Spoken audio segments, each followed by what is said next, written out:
Ever since multi-material system came out, such as the AMS from Bambu Lab or the AMS Lite or other brands, we did encounter a problem called poop or purge materials, which is basically a collection of purge materials from the filament change. And this keeps collecting and collecting and getting higher and higher. So what do? Do you leave it on the desk? Do you leave it on the floor? Or you put like a piece of cardboard underneath, which I did at the beginning, but thankfully designers came out with great ideas to collect these poops, and it's called the poop chute.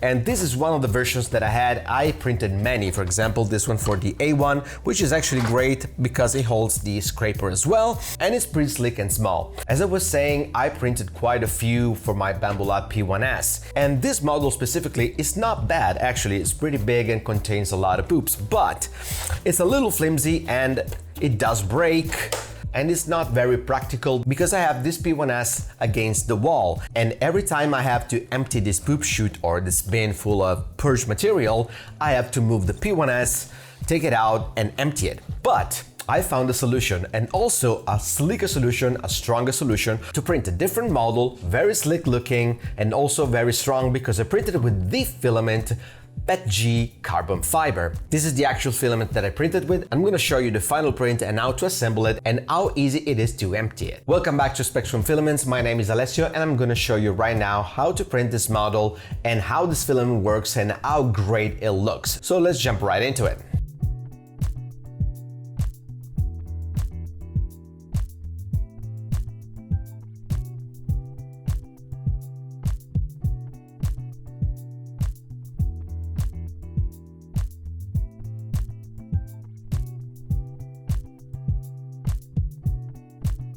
And there it is. This is the final piece that came out of the printer, printed with the P1S. And I have to say that I actually used the generic profile for PET-G carbon fiber from Bambu Studio, and it worked perfectly. But if you want to tune it in a little bit more, we have specific details on our website. The link is in the description down below if you want to check it or if you want to purchase the filament. Like I mentioned, let's get rid of this one and mount the new one. It does require 2 screws, but we're going to use the existing screws from the poop chute itself and attach it to the back. This is the actual part that you can move around, empty it and put it back, and I'm going to show you right now. And here we are at the back of the printer, and we just need to unscrew the existing ones right here with the X key that comes with Bambu Lab tools, and unscrew it. Do the same for the second one, and we're going to place the back part against it and screw the top one first.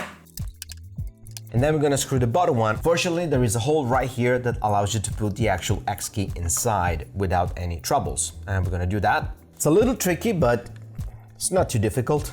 And screw it in the center.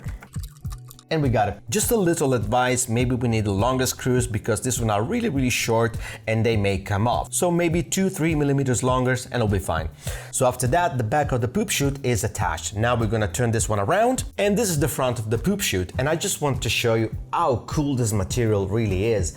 It really hides all the layer lines and it feels great to the touch, and it's really strong and flexible. It will not break whatsoever, unlike the flimsy one that we have right here. As you can hear, it's already broken, see? So we need to swap it up. This is the indentation that goes right here. And boom, perfection. And that's it. What I think is maybe if you feel fancy, you can attach a couple of magnets at the back, right here and right here, so it will just like snap in place because maybe it will come off, but you can customize it as you like. And now we can do a poop chute test.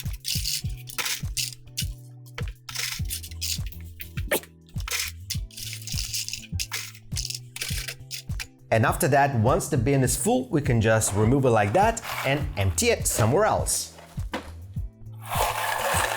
And now your bin is clean again. Place it back again, and we got a really nice poop chute. And this is what it looks like against the wall. And when it's full, you just remove it, move a little bit of that, remove it, empty it, place it back. Done. And there you have it, a really nice looking, slick and functional 3D printed poop chute. 3D printed with the Filament PET-G CF carbon fiber. Check the link in the description down below if you want to purchase this amazing filament, and also check the specs. But like I said, I used the generic profile in Bambu Studio for PET-G CF and it worked perfectly.